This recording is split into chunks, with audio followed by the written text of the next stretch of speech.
Hi good people, and a very warm welcome back to my channel, The Way I See It with Rachel Wainaina, where we discuss real issues that are affecting us today in Kenya.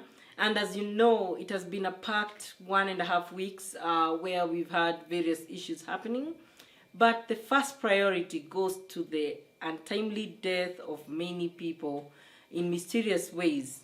It's like a new trend in Kenya where people have to fall off buildings and, framed suicide cases that are happening. Then let's go back to what has been trending and has refused to come off trending. Right now, if you check on your Twitter, trending number one is actually, what is trending in number one is actually DJ Faxto. And this is about justice for Jeff. Yesterday, one of the human rights activists who has been very vocal in making sure that Jeff gets that justice was arrested because he went to pick a permit at Central Police Station, and then he was arrested, and Muthiora was on the forefront of again bringing this news to us. Guys, do you know the latest news about Jeff's investigation? Actually, in Jeff's investigation right now, where it has reached, Jeff's body has to be exhumed.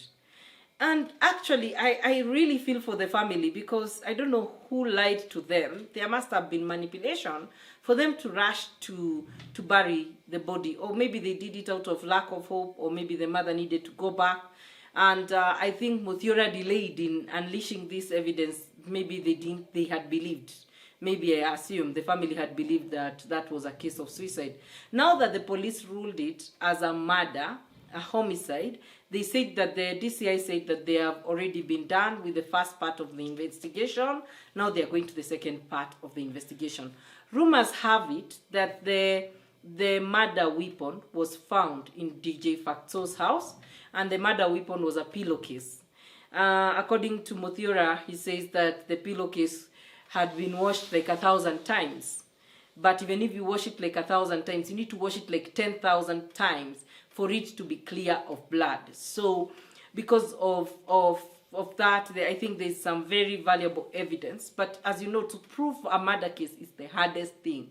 And there was enough cover-up done in this Jeff Mwathi story. So we keep talking about it because we want justice for Jeff.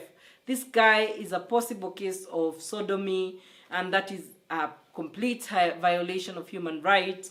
Maybe sodomized, raped, and killed, which is sad. And we need to think about the young men who might be affected by this in the future. So we need to look at that. Also, yesterday there was drama as, Muthiora again reported that somebody had booked air tickets and wanted to escape the country. And that's none other than DJ Faxto.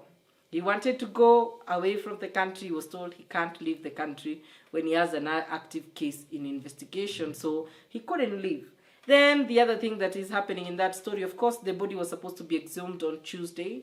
There was a delay, I don't know why, so it's not been exhumed yet. But today, I saw a weird photo on Muthiora's page. It was like a grave that has been, dug out, and it was looking at the sky. So I don't know what he meant with that. Maybe the body has finally been exhumed. So why are they exhuming the body? Because if somebody was raped before they died, it would take some time for everything that that was in their body to leave their body. So there could be some evidence that could be found in this body.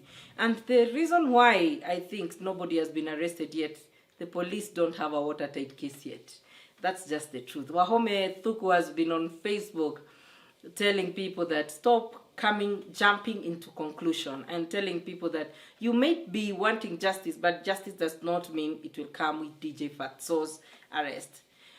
Otherwise, it's been a hard week also for DJ Faxto himself.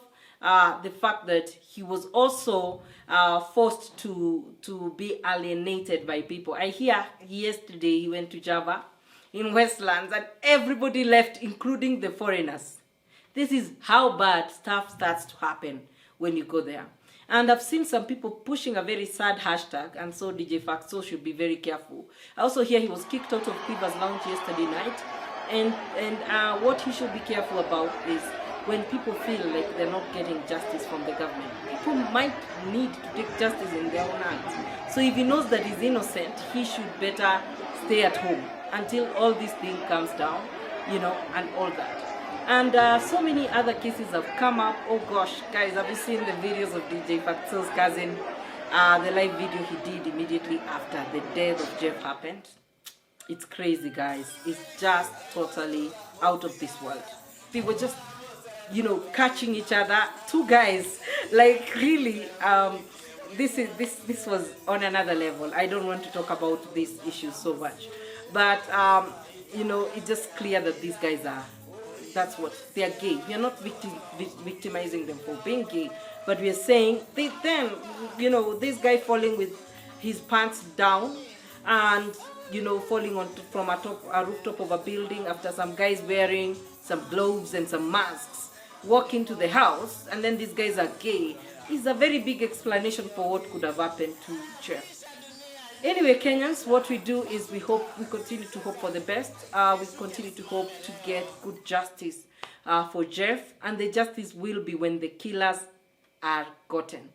For me, the biggest win we've gotten so far in #justice for Jeff, for me, is the fact that the DCI were able to declare that this is not a suicide case, it's a homicide. So they have to solve the homicide.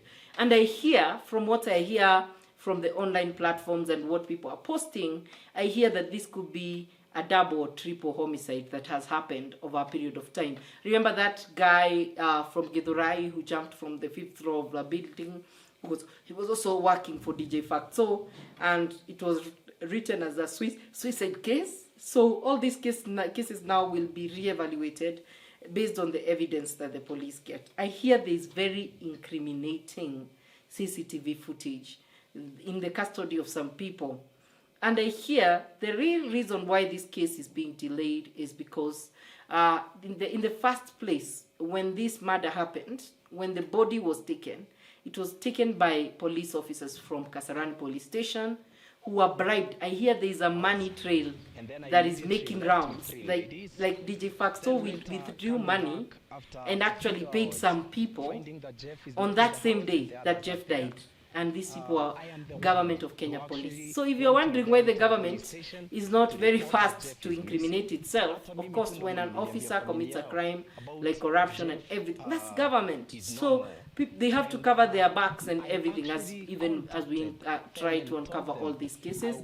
And remember, the DCI Kasarani are taking the lead on this case. So, because in the DCI, the way it works, the national DCI don't come in when there's Kasarani DCI. So remember, the DCI department and the police department work in the same space. So they're in the same, you enter through the police station to go to the DCI Kasarani and to go to the police of Kasarani. So these are their colleagues and their friends. And if they've committed a crime, they would be very slow to incriminate them. However, I like how Kenyans have come up and are supporting Jeff's family, Jeff's mother. I also like how much the family is committed to follow up on this story. And I'm sure at the end, we shall get justice for Jeff, because that's what he deserves. If he was raped and all these things, and Kenya is a country that actually, respects human rights, we should teach a lesson to everybody who wants to sodomize our boys, who wants to make them do what they have not consented to do. Then proper actions should be taken upon them. And for me, as I've always said, in my opinion, I don't have any opinion against any LGBTQ or any Christian or any Muslims or any whatever you belong to. That's your own problem, where you belong, what you believe in and what you do. What I have a problem is nobody has a right to rape another person. Nobody has a right to kill another person. It doesn't matter what. And nobody has a right to violate the human rights of another person. So that's the big message we are sending. And we hope that justice can be done to the DCI, to everybody involved in this case. Please let us help this family get closure. They already know that their child was murdered.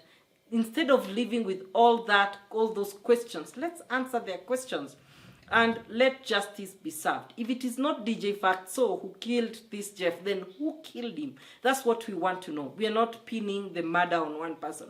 We are saying we want to know who killed, we want to know what happened, and then we'll be good, because it hurts us. This is a 20-year-old boy who had his whole life ahead of him.